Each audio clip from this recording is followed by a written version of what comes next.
La democracia en nuestro país no solo se basa en ir a elecciones libres, hay mucho más ahí. Ahí está la libertad, por supuesto, de información y la transparencia, porque es importante que una democracia haya rendición de cuentas.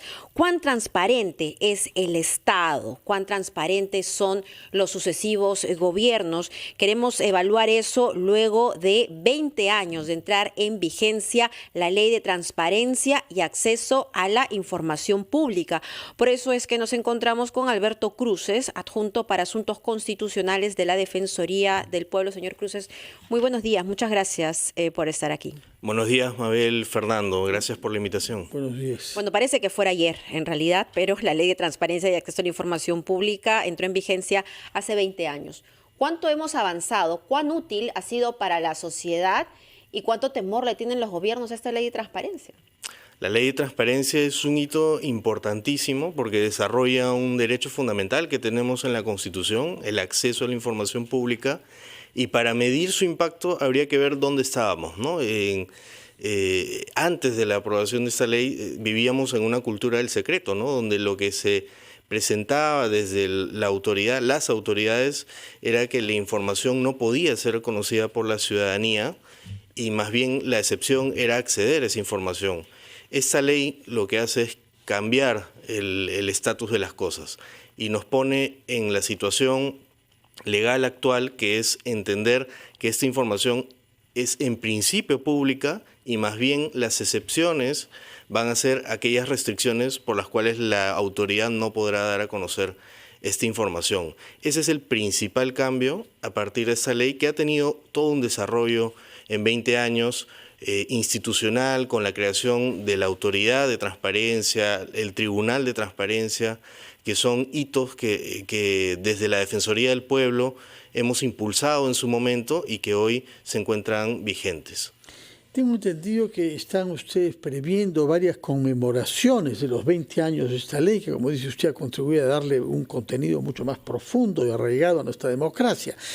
Pero parte del problema es la libre acción de la prensa independiente, que contribuye como ninguna otra institución, sin duda, a la transparencia, porque el periodista tiene que revelar, tiene que reflejar lo que pasa en la realidad. Y estamos en un contexto de hostilidad creciente que tiene sin duda su punto de origen en el ideario mismo de Perú Libre, que de una manera muy explícita se opone a que exista una prensa privada que no esté identificada con lo que ellos consideran intereses de clase de los sectores populares. No estamos en ese nivel todavía, por lo menos, pero sí hay amenazas. ¿Cómo caracteriza usted estas amenazas y qué ha hecho la Defensoría y qué hará para garantizar que no sucede en nuestro país que periodistas se hacen detener, como ha sucedido en Cajamarca, por querer investigar, que se hacen obligar a recitar de una manera coaccionada lo que sus captores querían?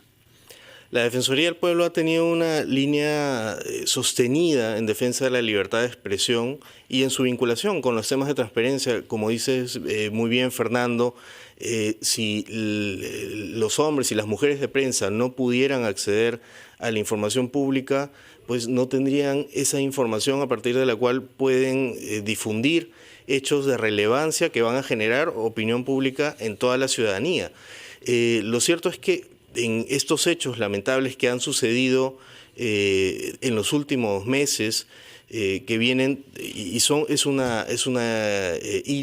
hilo de varios hechos, ¿no? Que tiene que ver sí con la detención que todos vimos hace poco, pero también con la presentación de un proyecto de ley que pretende restringir el acceso a las fuentes periodísticas y una serie de manifestaciones e incluso agresiones que se ha hecho hacia la prensa desde la autoridad. Nosotros hemos, desde luego, verificado todos estos hechos, nos hemos pronunciado reiteradamente al respecto, rechazando este tipo de acciones, y nosotros hemos también preparado desde la Defensoría una defensa legal en el marco del debate legislativo, es decir, nosotros vamos a ir al Congreso a presentar los argumentos en defensa de la libertad de prensa en vinculación con la transparencia, pero también estamos evaluando continuamente todas las acciones legales que están a disposición de la Defensoría del Pueblo en el marco de los procesos constitucionales para defender estos derechos que en realidad asisten a la prensa, pero desde luego impactan en el derecho a información de toda la ciudadanía. Pero para que la información sea transparente, también tiene que ser amigable. Y en ese sentido, ¿usted cree que falta mejorar? Porque, a ver, vamos a los portales de transparencia o a lo complicado que es solicitar, ¿no?, a través de, amparados en esta ley de transparencia, información a instituciones públicas. Es decir, un ciudadano tiene que tomarse su tiempo o especializarse, ¿no?, para poder encontrar esta información. ¿Cuán transparente llega a ser eso? Volviendo a la aprobación de nuestra ley y estos 20 años, acá es pertinente, en base a lo que señalas, Mabel, hacer este balance, ¿no? Y decir, bueno, hace 20 años no había portales de transparencia y eso fue bueno en su momento, que haya un mínimo, y esto está establecido en la ley, un mínimo de información que tiene que darse. Pero es eso, es un mínimo. Lo que las entidades, la mayoría de entidades no ha hecho es elevar la valla, y más bien esto debería ser progresivo. Lo que nosotros hemos verificado es que más bien hay una serie de infracciones a este tipo de normas en una serie de entidades. La Autoridad de Transparencia el año pasado en su informe anual ha evaluado a más de 500 entidades públicas, de las cuales solamente 15 tienen procedimientos para sancionar los hechos en los que no se da información a la ciudadanía. Entonces hay un campo amplísimo sobre el cual avanzar. Esta ley estableció, como decía, un mínimo, eliminar esa cultura del secreto, pero el camino por andar hay muchísimo, ¿no? Tanto más que tenemos, por ejemplo, a un primer ministro, el señor Aníbal Torres, que es un abogado, y que el otro día se ha permitido llamar fascineroso a un periodista, llenándolo de juicios y de insultos, y abonando en un clima de hostilidad contra la prensa, porque el público gritaba prensa mermelera, etcétera. Estamos ante esa, digamos, hostilidad demagógica que hemos visto desde el Congreso anterior. Es cierto que esto no ha comenzado ahora, pero que el primer ministro le dé expresión parece algo particularmente grave. ¿Qué tiene que decir su adjuntía de la Defensoría del Pueblo sobre ese tema? La Defensoría del Pueblo rechaza ese tipo de expresiones definitivamente. Lo que hemos verificado es que, y lo que hay que tomar en cuenta es que el presidente del Consejo de Ministros, junto a otros funcionarios, son precisamente eso, funcionarios que se deben al interés público y tienen que comprender que la prensa en muchos momentos podrá ser incómoda, seguramente, en algunos casos no estará de acuerdo con lo que se pueda señalar desde la autoridad pública, pero está realizando una labor, como decía hace unos minutos, que no necesariamente o no debe verse como un interés propio de la prensa, sino que esto finalmente se realiza un servicio en favor de la ciudadanía.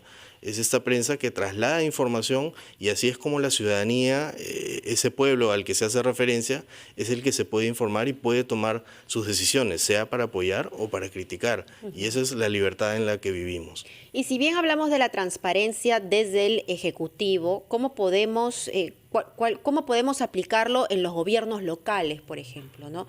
Hay muchas personas que así te dicen, no voy a pagar mis impuestos porque no sé en qué se va el dinero. ¿Cómo es que la transparencia en estos gobiernos locales puede impactar en la ciudadanía de manera positiva?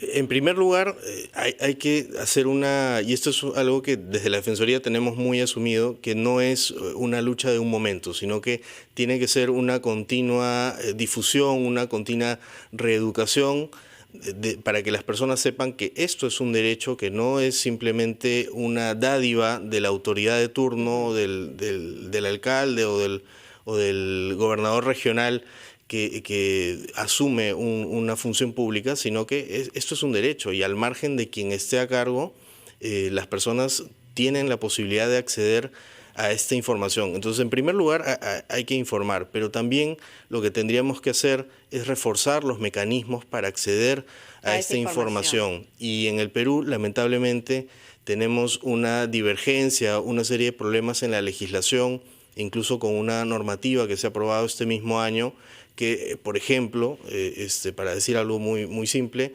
establece diferentes plazos de acuerdo a qué entidad nos vamos a referir para cuánto tiempo tiene el funcionario para responder un pedido de acceso, ¿no? No está estandarizado. Entonces, si tenemos esas diferencias tan grandes en los plazos, la ley de acceso señala un plazo y el Código Procesal Constitucional se refiere a otro, pues eso ni los abogados lo entendemos, menos aún podemos esperar que la ciudadanía pues lo pueda ejercer tan fácilmente.